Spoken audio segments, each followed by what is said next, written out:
Satu itu beda seragamnya dan logonya.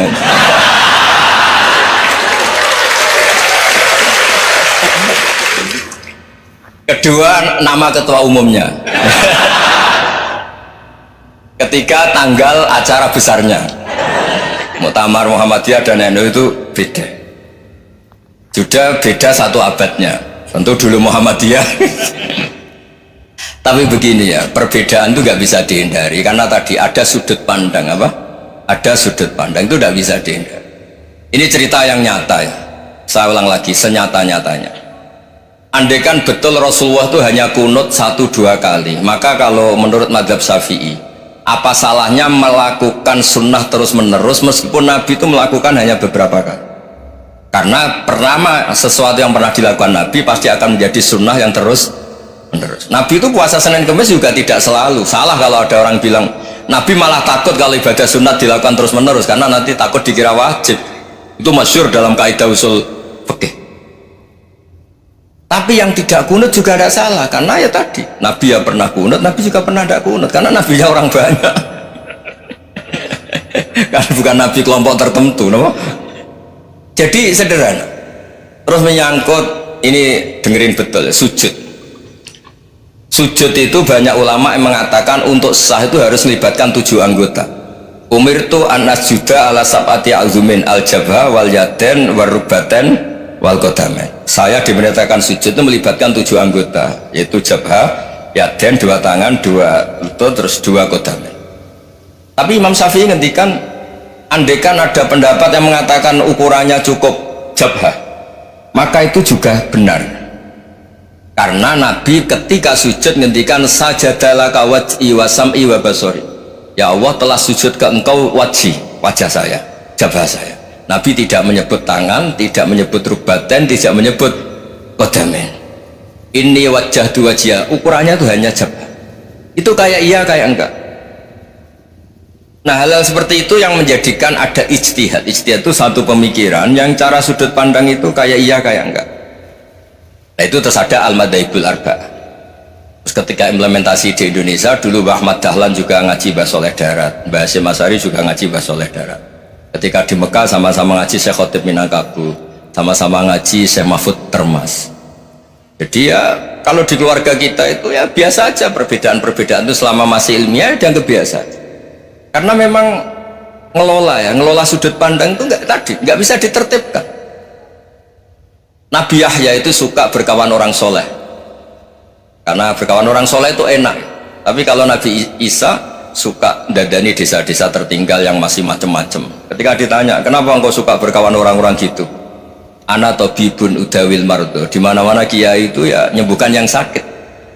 Jadi kalau dakwah yang sudah iman tuh akeh tunggali gitu, tapi dakwah gitu kan tantangan. Itu sudut pandang. Ada nabi itu yang tertawa terus guyon terus, yang satu murung terus.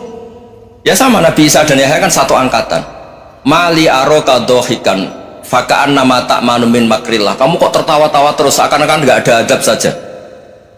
Yang satu tanya, mali aroka abisan kaan nakata kena tumir rahmatillah. Wong kok murung terus, kok dunia orang rahmat deh.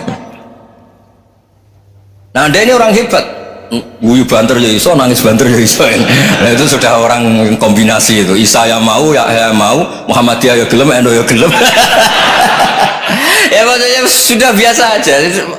Karena tadi konstitusi NU yang mengatakan ibadah harus ikhlas karena Allah, Muhammadiyah juga sama harus ikhlas karena ya sudah, kalau karena Allah sudah selesai kan. Yang menjadi masalah itu kan identitas untuk hadun nafsi, untuk diri sendiri. Kalau kita ikhlas masalahnya apa? Coba masalahnya apa coba? Imam Syafi'i pernah di Masjid Abu Hanifah yang tidak kunut, beliau nggak kunut. Ketika tanya lima ada taroktal kunut ikroman di hadal madhab, saya menghormati madhab ini. Jadi ya biasa. Sebaliknya juga sama, orang-orang Hanafi kalau Imam Syafi'i kunut ya ikut kunut. Karena kalaupun anda yakin itu tidak disyariatkan, kamu juga yakin itu tidak membatalkan apa? Sholat. Itu yang perlu dicatat. Kalau anda tidak yakin sunat, kan tidak yakin kalau itu membatalkan sholat. Jadi sebetulnya kalau dianalisis secara keilmuan itu ya semuanya normal. Karena tadi Rasulullah itu al-bahrul muhit, Nabi itu lautan yang luas sekali. Orang akan mengambil air sesuai kapasitas masing-masing dan akan merasakan kualitas air juga sesuai kapasitas masing-masing. Orang yang sangat haus melihat air seteguk ini luar biasa, tapi yang tidak haus mungkin melihat itu biasa-biasa saja. Jadi makanya saya mohonlah, sudahlah itu biasa aja, apalagi secara sanad ya sama, secara tradisi sama. Ya soal perbedaan harus dengan NU, antara Muhammadiyah juga biasa beda. Mungkin di UI antar rektorat juga beda-beda. Yang satu suka dekat rektor, yang satu suka enggak, monggo asal itu niatnya ikhlas. Terakhir saya beri cerita, ada sahabat ditanya sifli wajah Rasulillah, coba tolong saya ceritakan wajahnya Nabi kayak apa. Sahabat tuh nangis senangis-nangisnya. Kenapa engkau menangis? Saya itu tidak pernah melihat wajah Rasulullah SAW. Loh kenapa? Engkau kan sahabat. Sungkan, sebagai bentuk penghormatan saya tidak berani melihat wajahnya. Sebagai bentuk penghormatan pada waktu Nabi, saya tidak berani sowan. Nabi di dalam punya keluarga, punya istri, punya cucu. Kalau saya sowan tuh ganggu. Ya masuk akal. Bentuk hormat itu tidak ganggu kan. Tapi ada orang-orang yang bentuk hormat, bentuk sayang itu sering datang ke majelis Nabi. Sama-sama masuk akal, bisa didebat gimana? Sama-sama masuk akal. Ya sudah, itu ijtihad, maksudnya itu ijtihad, itu sudah sama-sama masuk akal.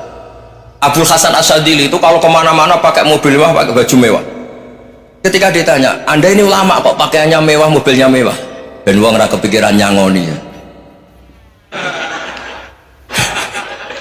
Tapi aku tawaduk melas, terus dibalik numbalmu sakit, ngonang raiso mulai ya ini. Ya tapi misalnya semua gitu mesti ada yang salah paham, itu keangkuhan. Tapi kalau semuanya kelihatan gembel, nanti orang trauma jadi kiai, takut kayak itu. Ya sudah, itu wilayah ijtihad, sudah tidak usah ya, pokoknya sudah, yang penting ikhlas. Anda berani tanggung jawab nanti ketika ketemu Allah Subhanahu wa Ta'ala. Assalamualaikum warahmatullahi wabarakatuh.